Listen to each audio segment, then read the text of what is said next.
வணக்கம். இன்னைக்கு நாம ராஜகோபாலாச்சாரியோட ஒரு அருமையான சின்ன கதையை பத்தி பார்க்க போறோம். இது வெறும் கதை இல்ல, பேராசைங்கிறது எப்படி நம்மளோட நிம்மதியை மொத்தமா பறிச்சிடும்னு காலத்தை கடந்து நிக்கிற ஒரு பாடம். வாங்க அது என்னன்னு பார்க்கலாம். யோசிச்சு பாருங்க, திடீர்னு உங்களுக்கு ஒரு பெரிய அதிர்ஷ்டம் அடிக்குது. ஆனா அந்த அதிர்ஷ்டமே உங்க வாழ்நாள் முழுக்க உங்களை நிம்மதியா தூங்க விடாத ஒரு சாபமா மாறினா எப்படி இருக்கும்? இந்த கேள்வியோட தான் நாம இந்த கதைக்குள்ள போக போறோம். சரி, கதை எங்க தொடங்குதுன்னு பாப்போம். ராமையான ஒரு சாதாரண மனுஷன் தன் மனைவியோட ரொம்ப எளிமையா வாழ்ந்துட்டு வராரு. அவங்க வீட்ல மேல விட்டத்துல 2 சிட்டுக்குருவிங்க கூடு கட்டி வாழ்ந்துட்டு இருக்கு. எல்லாமே ரொம்ப அமைதியா தான் போயிட்டு இருக்கு அது வரைக்கும். ராமையா ஒன்னும் பெரிய பணக்காரர்லாம் இல்ல. ஆனா வர்ற வருமானத்தை வச்சு தன்னோட குடும்பத்தை எந்த குறையும் இல்லாம பாத்துக்கிட்டாரு. சொல்லப்போனா அவங்க வாழ்க்கை ரொம்பவே மன நிறைவோட நிம்மதியா போய்கிட்டு இருந்துச்சு. இங்கதான் பாருங்க, கதையில ஒரு சின்ன திருப்பம் வருது. அந்த வீட்ல இருந்த ஆண் சிட்டுக்குருவி ராமையாவோட நிலைமைய பார்த்து அவருக்கு எப்படியாவது உதவணும்னு நினைக்குது. ஆனா அதோட ஜோடியான பெண் குருவியோ, ஐயோ நமக்கு எதுக்கு இந்த வம்புன்னு கேக்குது. இந்த சின்ன உரையாடல் தான் பின்னாடி வரப்போற பெரிய பிரச்சனைகளுக்கு ஒரு ஆரம்ப புள்ளி. அந்த ஆண் குருவிக்கு ராமையாவுக்கு உதவணும்னு ஒரு எண்ணம் இருந்துச்சுல்ல.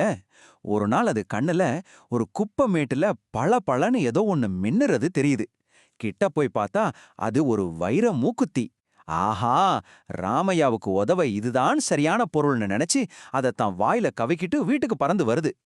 இந்த 2 பார்வைக்குள்ள வித்தியாசம்தான் இந்த கதையோட மொத்த சாராம்சமே. ஒரு பக்கம் அந்த பெண் சிட்டுக்குருவி சொல்லுது, எனக்கு எதுக்கு இந்த வைரம், நம்ம குஞ்சுக பசியோட இருக்கு, அதுக்கு ஏதாவது சாப்பாடு கொண்டு வான்னு கேக்குது. அதுக்கு தேவை உணவு. ஆனா இன்னொரு பக்கம் ராமையாவோட மனைவி அந்த மூக்குத்திய கீழே பார்த்ததும் ஒரு நிமிஷம் கூட யோசிக்கல. ஒரே சந்தோஷத்தோட எடுத்து தான் மூக்குல போட்டுக்கிட்டா. பாத்தீங்களா ஞானத்துக்கும் பேராசைக்கும் உள்ள வித்தியாசத்தை? அந்த மூக்குத்தி வீட்டுக்குள்ள வந்த நிமிஷத்துல இருந்து சந்தோஷம் மெல்ல மெல்ல போய் பயமும் ரகசியமும் குடியேற ஆரம்பிக்குது. ராமையாவோட மனைவியோட அந்த ஒரு சின்ன முடிவு அவங்க வாழ்க்கையே தலைகீடா மாத்த போது. வாங்க பாப்போம். ராமையா ரொம்ப நேர்மையான ஆளு. மனைவியோட மூக்குல அந்த வைர மூக்குத்திய பார்த்ததும் அவருக்கு கோபம் வந்துருச்சு. ஏய், இது எங்க இருந்து வந்துச்சு உனக்கு? நம்ம இது உடனே நீதிபதி கிட்ட ஒப்படைக்கணும், இல்லனா போலீஸ் வந்து நம்ம வீட்டை சோதனை போட்டா நமக்கு தான் அசிங்கன்னு சொல்லி எச்சரிக்கிறாரு. அவரோட பயம் ரொம்பவே நியாயமானதுதான். ஒரு பக்கம் வீட்டுக்குள்ள இந்த பிரச்சனைன்னா, இப்ப வெளியில இருந்து அடுத்த பிரச்சனை வருது. அது யாரோட மூக்குத்தி தெரியுமா? அவங்க பக்கத்து வீட்டுல இருக்கிற மீனாட்சி அம்மாளோட பொண்ணுது. இப்ப விஷயம் கொஞ்சம் கொஞ்சமா ஊருக்குள்ள பரவ ஆரம்பிக்குது. ராமையா குடும்பத்துக்கு ஆபத்து ரொம்ப நெருங்கிட்டு வருது. பாருங்க, ஒரு சின்ன ஆசை எப்படி விஸ்வரூபம் எடுக்குதுன்னு. அந்த ஆசையால வந்த ஒரு ரகசியம் இப்ப சங்கிலி தொடர் மாதிரி சந்தேகங்களையும் கஷ்டங்களையும் ஒன்னொன்னா உருவாக்க ஆரம்பிக்குது. அது ஒரு பொய் சொல்றதால வர்ற காய்ச்சல் மாதிரி மெல்ல மெல்ல பரவுது. இதுல பலியாடு யாரு தெரியுமா?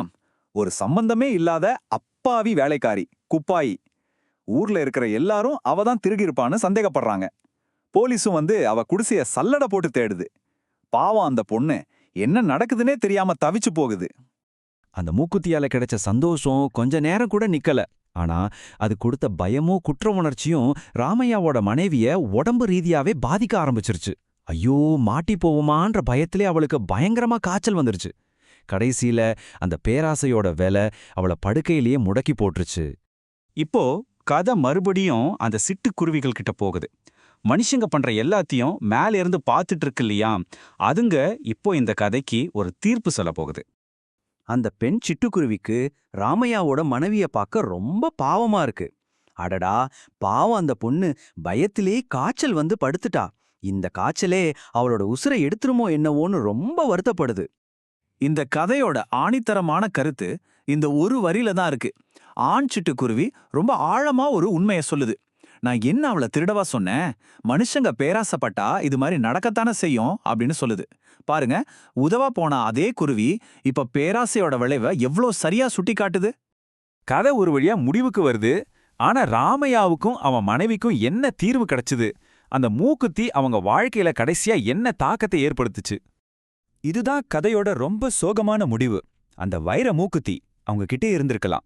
ஆனா அதை விட ஒரு பெரிய தண்டனையா என்னைக்காவது ஒரு நாள் மாட்டி போவோமோங்கிற பயம் அவங்க வாழ்நாள் முழுக்க அவங்கள விட்டு போகவே இல்ல. அவங்களோட நிம்மதி முழுசா பறி போயிடுச்சு. இந்த கதையோட பாடத்தை இந்த ஊமை ரொம்ப அழகா சொல்லுது. பேராசைங்கிறது திருடுன நிலக்கரி மாதிரி தான். பார்க்க வைர மாதிரி பளபளன்னு ஜொலிக்கலாம். ஆனா அதை கையில வச்சிருக்கிறவங்கள பயங்கர தீராத காய்ச்சல்ல போட்டு சுட்டு எரிச்சுக்கிட்டே இருக்கும். நம்ம நிம்மதியை அது முழுசா அழிச்சிடும். 100 வருஷத்துக்கு முன்னாடி எழுதப்பட்ட கதை தான் இது. ஆனா இதுல இருக்கிற பாடம் இன்னைக்கும் எவ்வளவு பொருந்தது பாத்தீங்களா? நாமளும் யோசிச்சு பார்க்கணும். நம்மளோட இன்னைக்கு வாழ்க்கையில வெளியில பார்க்க புதையல் மாதிரி தெரிஞ்சாலும் உள்ளுக்குள்ள நம்ம நிம்மதியும் தூக்கத்தையும் பறிக்கிற அந்த மாதிரியான விஷயங்கள் என்னென்ன இருக்கு கொஞ்சம் சிந்திச்சு பாருங்க.